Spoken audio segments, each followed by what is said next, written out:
What's up, spectators? Welcome back to the episode of Last Window. Last time, we came up here to investigate because we saw that the door was open, and then Dylon ambushed us awkwardly, and then he left, and then there was a loud sound.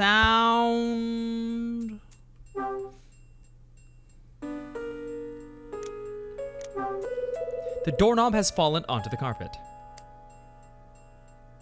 Okay. So this has come off. Very good observation. I pick up the doorknob.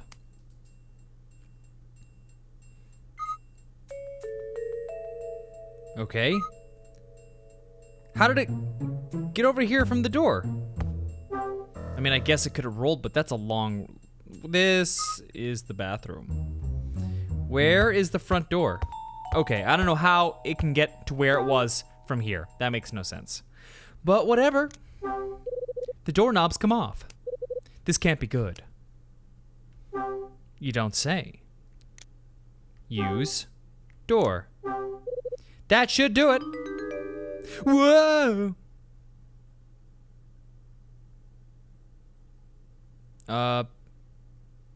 Okay. Go. Begin. Go. What is this? Hello?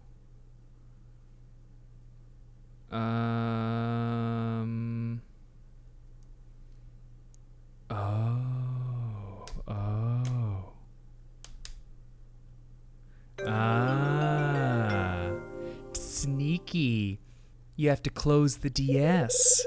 And I am some kind of genius to have realized this so quickly. I am brilliant. No one is as brilliant as I.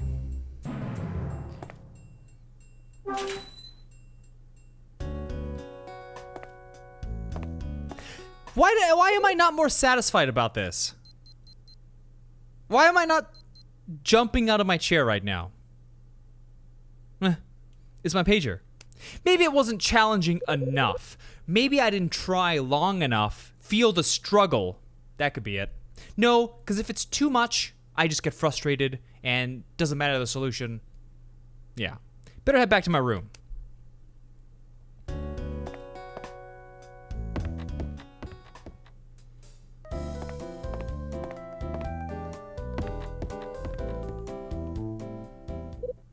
Huh? There's somebody standing in the hallway. Oh, please. No one else would wear those red pants and pink shirt.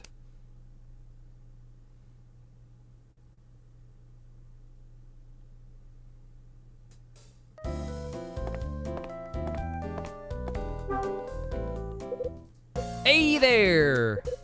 Hi, Tony. How's that wax you bought? It's perfect. Just tried a little loud earlier and my guitar was shining in no time. That's good to hear. Certainly is. But more importantly than that... Hey. What's with all the smiles? Hide. You really are a sly one, man. You're not making any sense. What do you mean? Come on, there's no need to be modest about it. I saw. What did you see? I went to see you in your room, but instead caught a peek at some hot chick.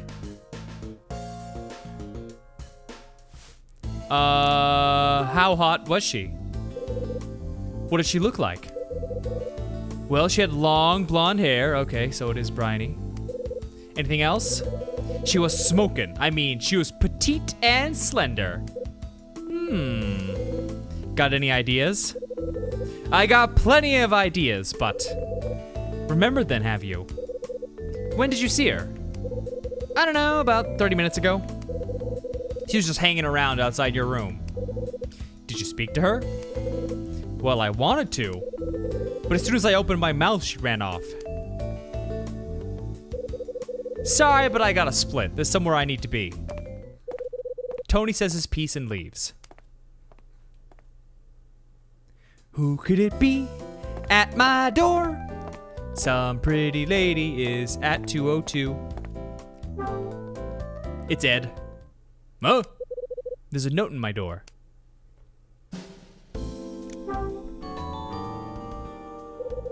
I removed the note that's been jammed into the door. It reads, "Missed you, I'll drop in another time, Mila." So it was Mila.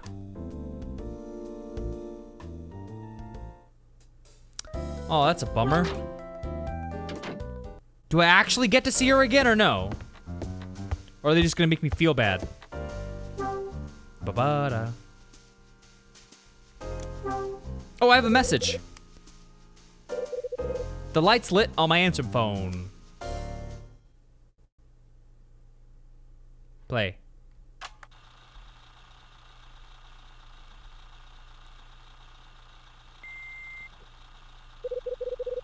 I hear a man's voice on the tape. It sounds familiar somehow.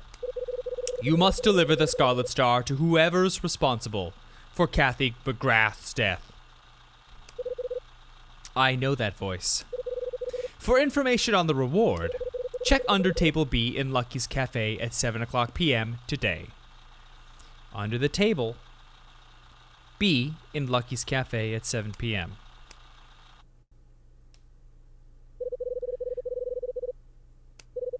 Regarding the reward, blah, blah, blah, everything we just said. What the hell is this? Some sort of joke? Do you think this is what a joke is, Hyde? Is this a joke to you? Do you think this is funny? To be a joke? Do you know what a joke is? Yeah, hold your horses.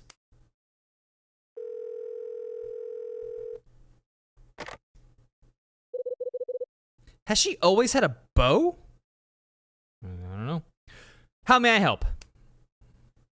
It's me. Ed's been wanting to talk to you. I'll pass you over. Rachel! Before you pass me over, I need to ask you something. What?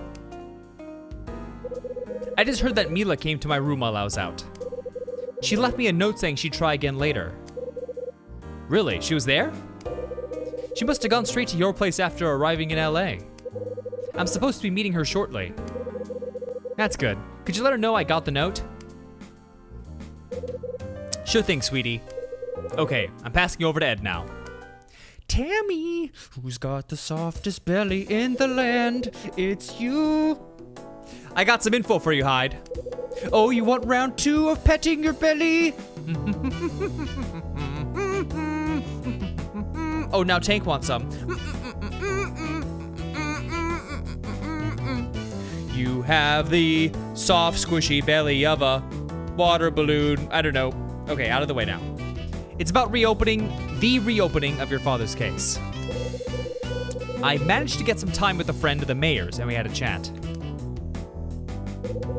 Did they say why they chose now of all times to reopen the case? The LAPD are eager to put the decisiveness of candidate Hugh Speck to the test, and to begin a huge crackdown on a certain organized crime syndicate. As a grand opening to this campaign, they decided that one of the most infamous unsolved cases in recent history would be apt. As it turns out, one of the most prominent ones on their list happened to be your dad's. Ed, are you trying to tell me that the organized crime syndicate they're after is... You got it, Hyde. It's Nile. They've had their eyes on that group since that event at Hotel Dusk a year ago. This is crazy. They seriously think my dad's death is connected in some way to Nile. Trust me, I was shocked too when I heard. When I found your dad's body in that parking lot 25 years ago, we discovered that he'd been killed elsewhere roughly 2 days before, then moved. There were no witnesses and no obvious signs leading to the murder. We were stuck. We searched the suitcase we found at the scene and officially identified him. It was Chris Hyde. My superior at the time was keen to put this case to rest and told me to tie things up. This is what he said to me. He said that a small-time case like this wasn't worth the time and effort. I can't believe that it may have come to some sort of connection to Nile. Wow, he really remembered this quote? This 25-year-old quote? In fact, that connection has only just become apparent to me. Was your superior Hugh Speck? Yeah, that was him. I've got some interesting information of my own, Ed. I found out who the recipient for the lost item on that order sheet is. Yeah? Well, who's the lucky guy? According to the client, I'm supposed to hand it to whoever was responsible for the murder that happened here 13 years ago. Kathy McGrath's murder. They want you to deliver the item to the murderer in an unsolved case. That's what it sounds like. Now it's starting to make sense. The client, whoever they are, wants more than just an item. They want you to investigate the events in that building's past. So it seems. There's something that doesn't sit right with me about all this, Hyde. I know what you mean. I'm still looking into Frank Raver. I'll call you when I have something. Got it.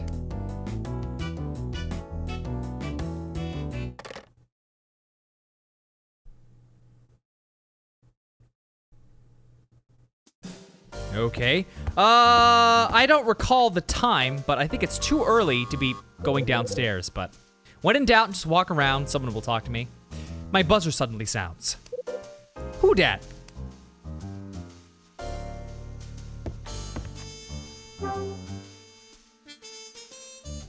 Who dat? You were the last person I expected to see. What do you want? I just wanted you to return my tape. Tony informed me that it's in your possession. Hand it over. He's got a point. I did get it from Tony yesterday. Sure.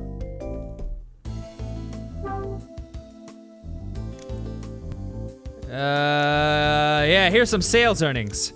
Here's a photo.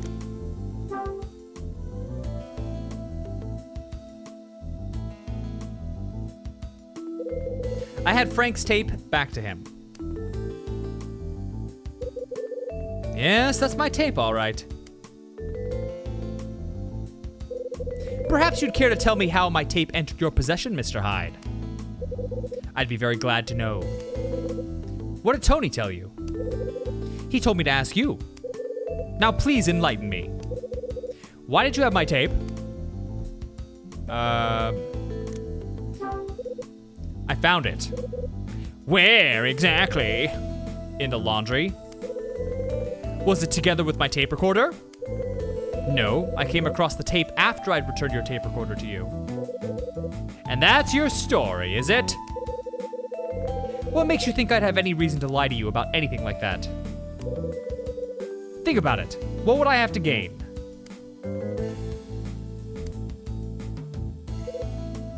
Mr. Hyde.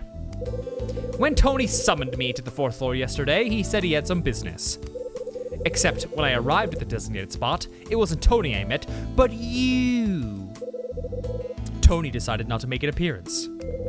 Then today he came to my room and asked me to forget all about the day before.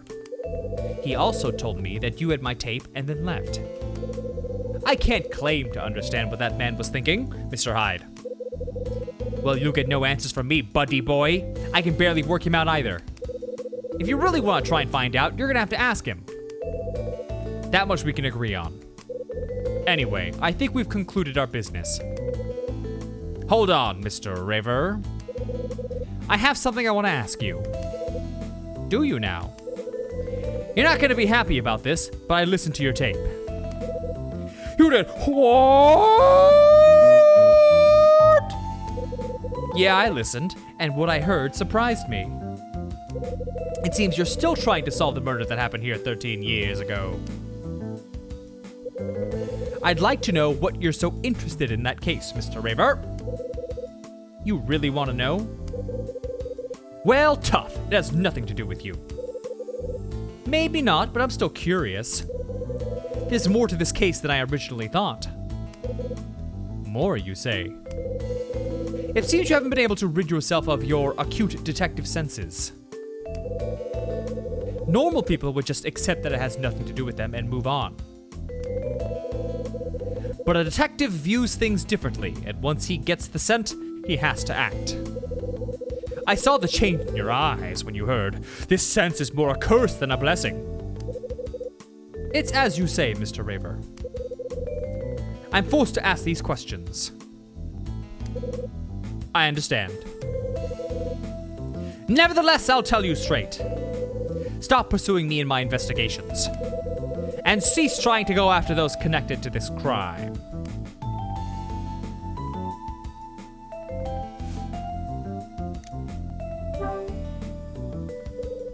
Who is connected to this crime? It seems you've not taken my advice, Mr. Hyde. Spit it out. Take a look at photograph.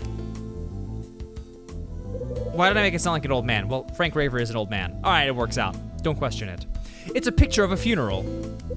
Look at this funeral. Yes, the funeral of one of the people who found Kathy McGrath's body. I receive the funeral photo.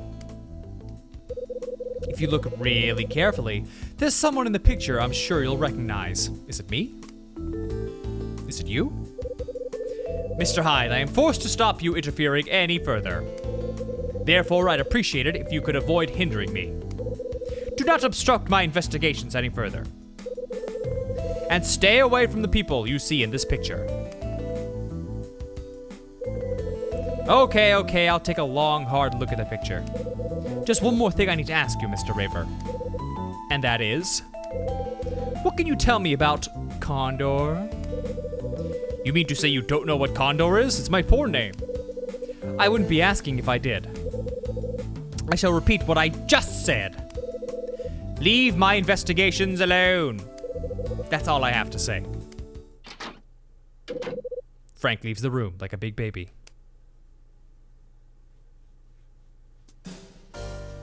Okay, I guess I... Oh, wait a minute.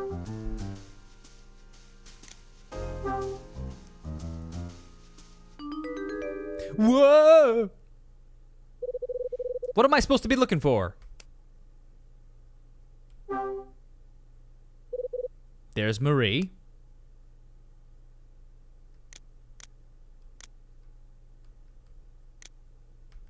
Okay, I can't actually interact with them. Hold on! Oh man, watch out, man. Rex? Looks like Majima, when he still had both eyes. What's Rex doing in the photo? Well, clearly he's acting really cool. Look at this guy. Marie Rivet is in this picture. And not just her, Rex Foster's there too. What possible connection could the two of them have had 13 years ago?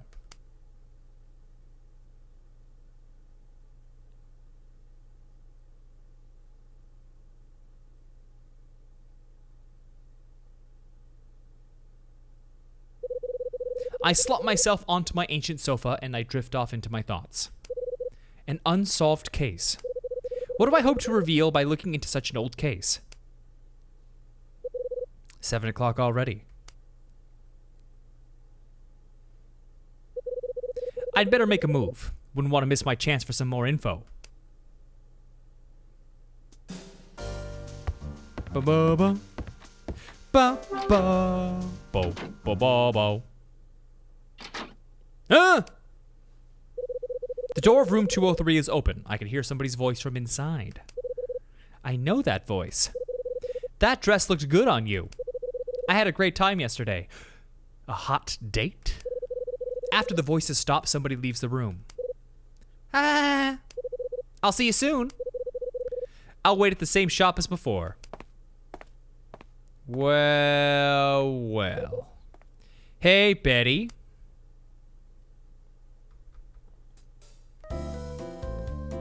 Wait, where did Rex go?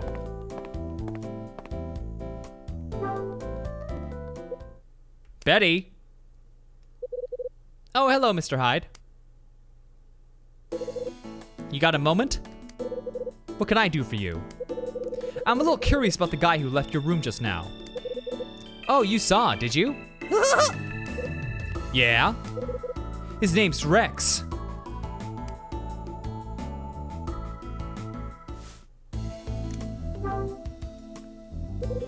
What's your connection with him, Betty? Connection? Are you and he an item or something? Mr. Hyde, I don't want to be rude, but you're beginning to sound like my dad. Her dad? But anyway, Rex is a regular customer at my shop. We've been out for dinner more times than I can remember, and sometimes go drinking too. And recently, we decided to make a go of it and become a couple. Don't take this the wrong way, but do you know the kind of guy he is, Betty? He's not exactly the... Are you gonna tell me he's dangerous? Actually, I was. You don't have to worry about me, Mr. Hyde. I know how to choose my men. Rex has a strong personality, isn't afraid to spend his cash, and knows how to treat a lady. He may be a bit rough around the edges, but he's lonely and a sucker for the soft touch. So he's easy? And spends money? Trust me, Mr. Hyde, I know what I'm getting myself into. Okay. I could wrap him around my little finger, but there's no way he could do the same. That's comforting and incredibly manipulative. I misjudged you, Betty. You suck. What does that mean? Lonely and a sucker for the soft touch. Doesn't that describe you? Ooh. I'm going back to my room. Kyle, how could you say that to her? Betty finishes talking and does just that. What's that rat up to this time? Damn, we gotta work on your manners, Mr. Hyde.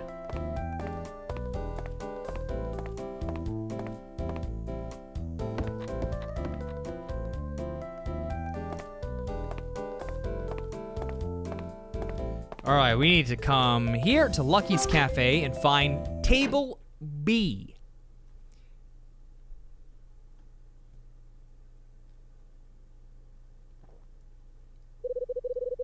Time for me to check out table B.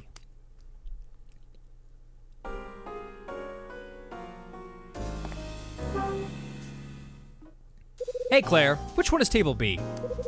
It's the one that's second closest to the kitchen. Thank you, Claire.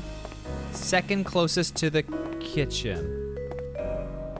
Okay, I'm assuming that's the kitchen, so it's this one?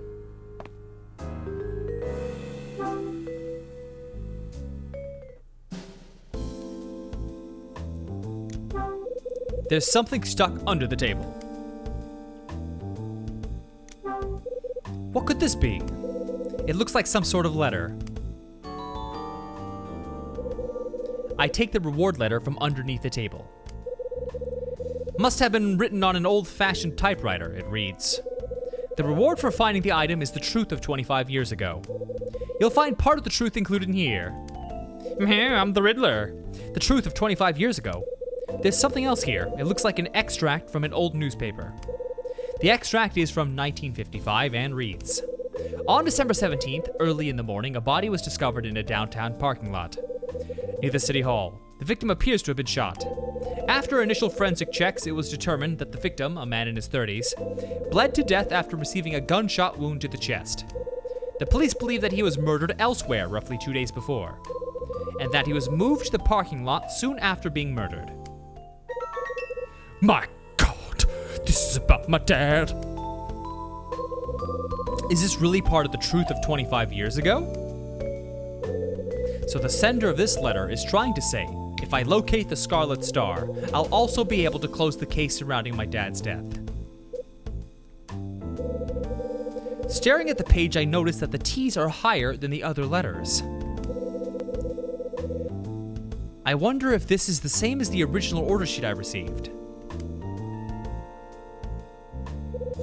I thought so. The T's are higher here as well. That's a good observation. That pretty much confirms that these two letters were typed on the same typewriter. Who could have written them? Someone's dangling the truth of 25 years ago in front of my face. Who would dangle that in front of me? My face. Who dangles it in front of my face? Most likely it's whoever sat in this seat today. Maybe Claire can shed some light on who that is.